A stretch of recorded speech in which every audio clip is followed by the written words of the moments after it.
Hi everyone, welcome to the course Introduction to Modern European Literature 1. And so far we have seen some of the very significant uh, aesthetic movements in the modern European literature, which in fact form the fundamental or the basics from which the modern European literature emerges.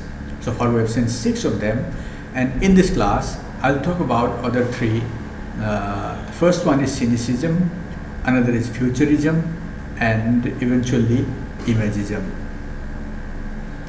As the name Cynicism suggests here, cynicism is a sense in modern understanding that a seizure from the literal world or life, and to take a refuse its some other place. It's a sense like being fed up with the life that we live in, and it also suggests a sense of or a tendency of escapism from individuals. However, in literature, this will slightly have a different meaning. It has come from Greek philosophy. It is, in that sense, rigorously practiced by Diogenes, philosopher.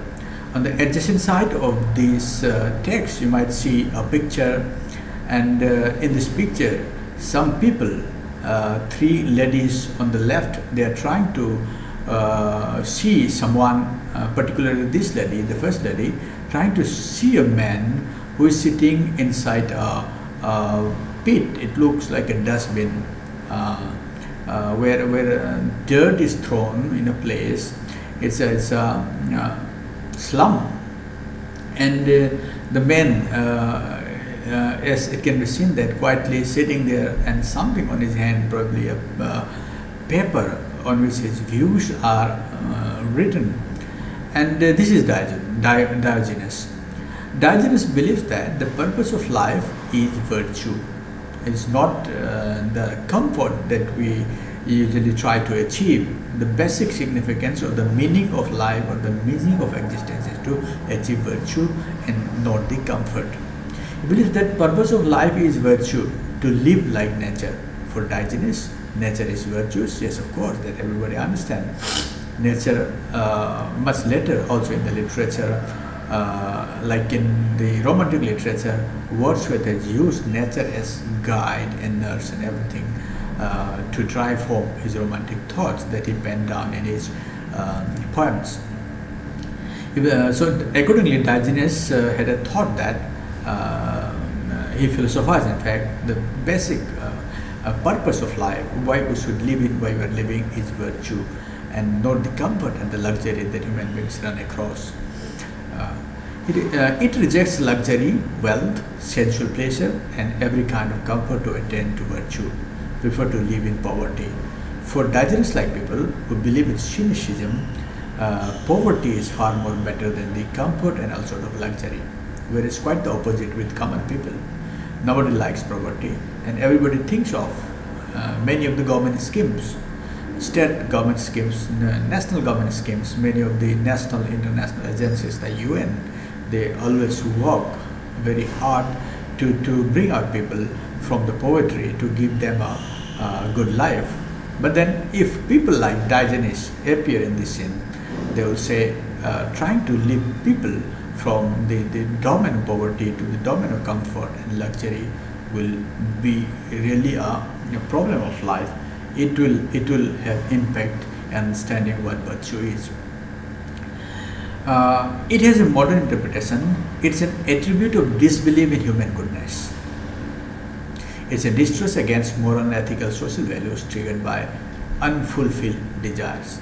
So this is the modern interpretation of cynicism. We have been dealing with the classical Greek cynicism, which implies virtue and which implies living in poverty, which also implies a rejection of, cessation from luxury, wealth, sensual pleasure, and every comfort that human beings want to have. But then in modern interpretation, cynicism implies, how does it manifest in modern literature? In modern writing, if there is a sense of disbelief towards convention, goodness, for example. The belief that human beings are morally good, they have divine goodness, or they can be thought of at par with God. A morality of a human being that is questioned, and a disbelief toward that belief is a form of, or the manifestation of, modern form of cynicism. It is also distrust against moral, ethical, social values. Yes, every society will have its own code of conduct, moral and ethical values, and cynicism, modern sense of cynicism, will question that. It will have an interpretation that these are things to be questioned more and less to be followed up by human beings. And we can find the running of this line of thought in modern literature. The best example, a question on modern sense of belief and the ethics and trust, and whatever it might be that comes as good, we'll find in texts like the Western T.S. Eliot. So that much about cynicism. Next to this, we have futurism. As the term itself suggests, futurism, it comes from future. The term has been derived from future. Now on the right side, you'll see the man who is responsible for that, the thinker, Filippo Tommaso Marinetti, born in 1876 and died in 1944. He was an Italian poet, also an editor. So Tommaso-like people have a different type of belief. Where do they look for source of knowledge, and what is significant for them? As the name itself suggests, they look towards future. And modern time, the moment it was propounded, say, the book launched by Filippo Tommaso Marinetti in 1909, Manifesto of Futurism, it spells out the course of action, or the belief and the principle of futurism. From 1909, if you think of futurism, they will be looking towards future as a subject matter of writing. It's early in modern time.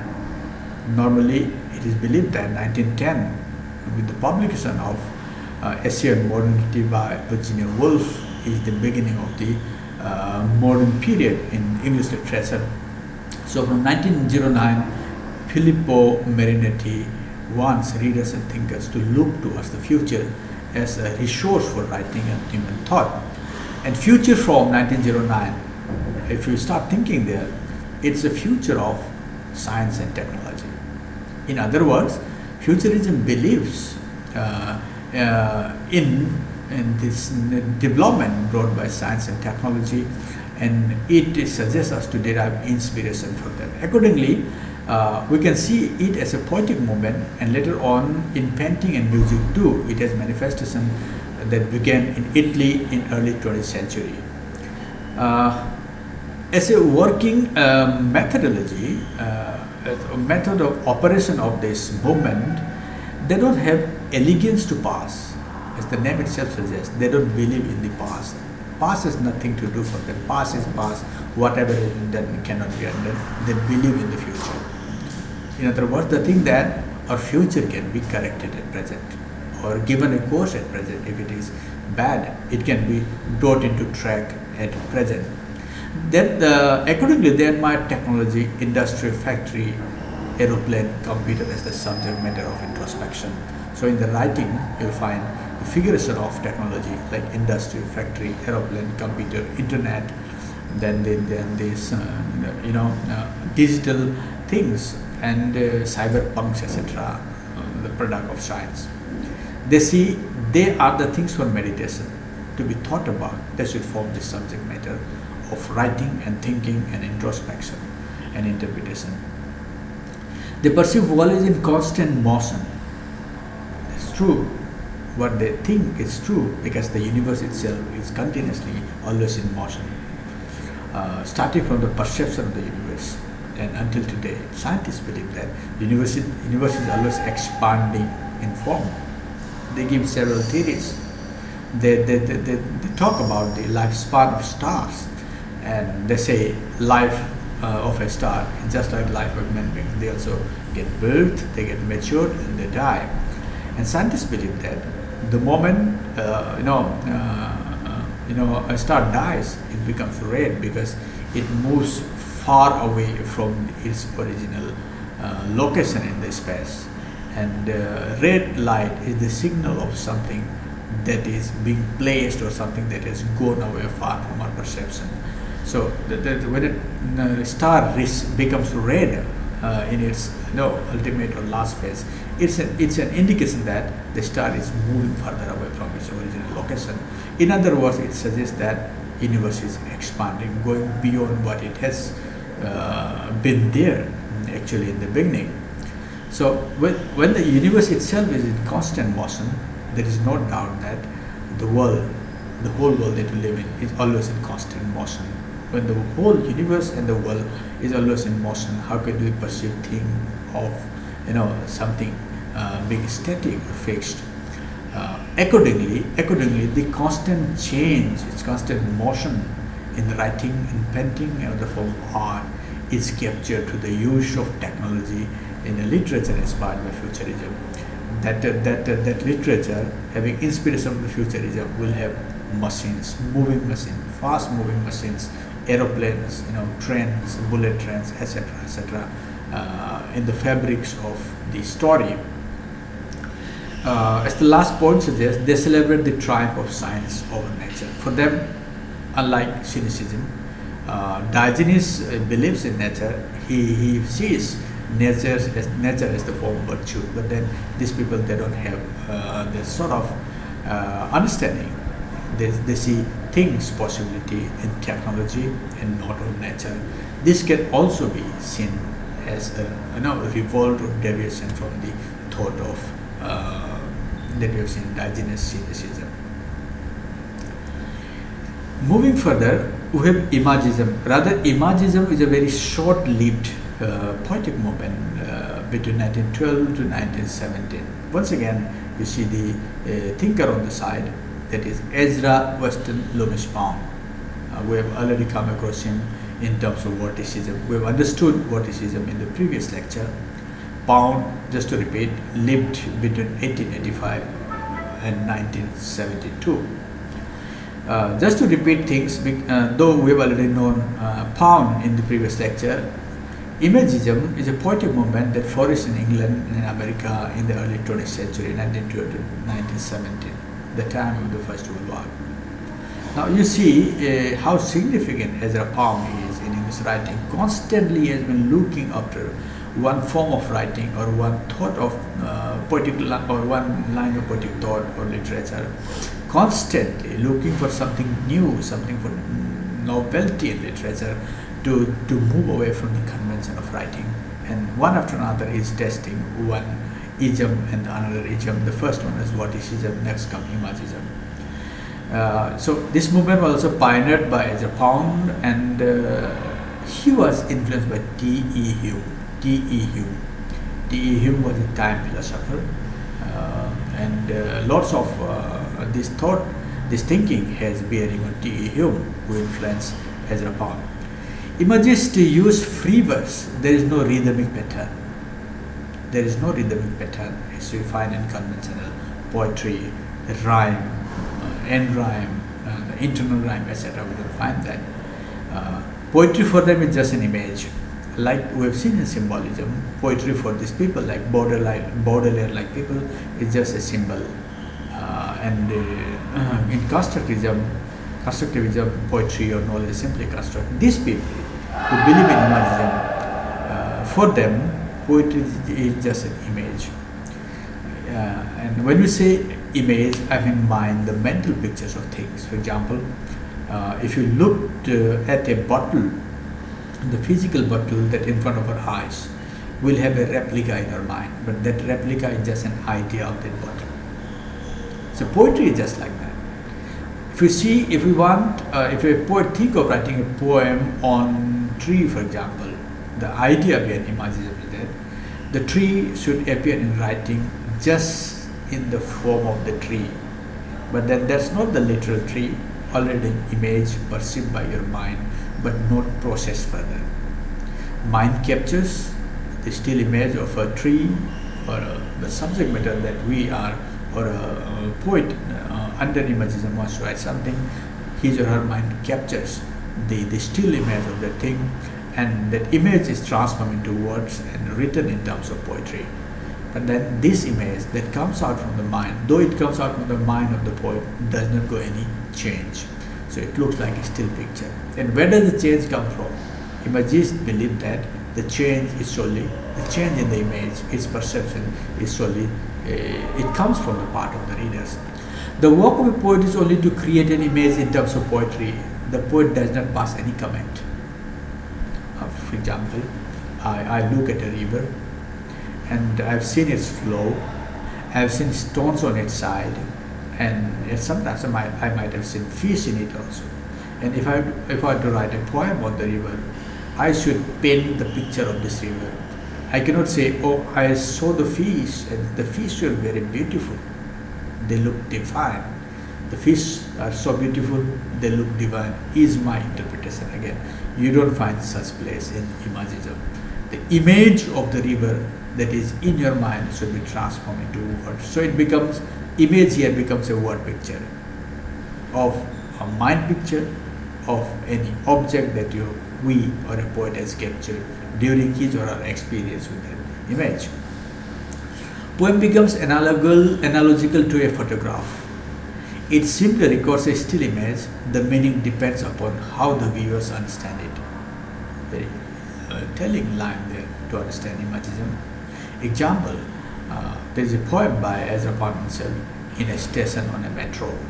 And it's a very short poem, very short poem, 3 lines only. If you go through this poem, you will get to know that how in a poem of 3 lines, the poet is able to capture the picture of an entire metro station, what happens there. Metro comes to a metro station, it stops for a second or sometimes 2, a very short period of time, and within that period of time people come out of the train, people board the train, and the door is locked automatically, the train rushes. Most of the metro trains in Europe, they don't have driver in them, they are self-propelled through internet, sitting far away from the metro station by somebody, but then it works. So the situation inside a metro station, most often they are underground, is captured in these 3-line poems, and these 3-line poems become an image that propels the idea of what a metro station is. And there is another reason behind why poetry should be very short and moving. This is modern time. Each and every reader who go through the literature is a busy person, doesn't have much of the time like Victorian days to enjoy that double-decker type of novels. People need short writings. They need writing, but then writing should be very short so that they can enjoy them, read them in a very short span of time. This will save their time. At the same time, they will also get what the writers intend to comparatively. The long writings like gone are the days for the writings that we experience with John Milton, like Shakespeare, like people. So this is Imagism. In short, in one sentence, Imagists think that poetry should function like an image, not anything else. But then it did live long. It is subsumed or overtaken by other future developments.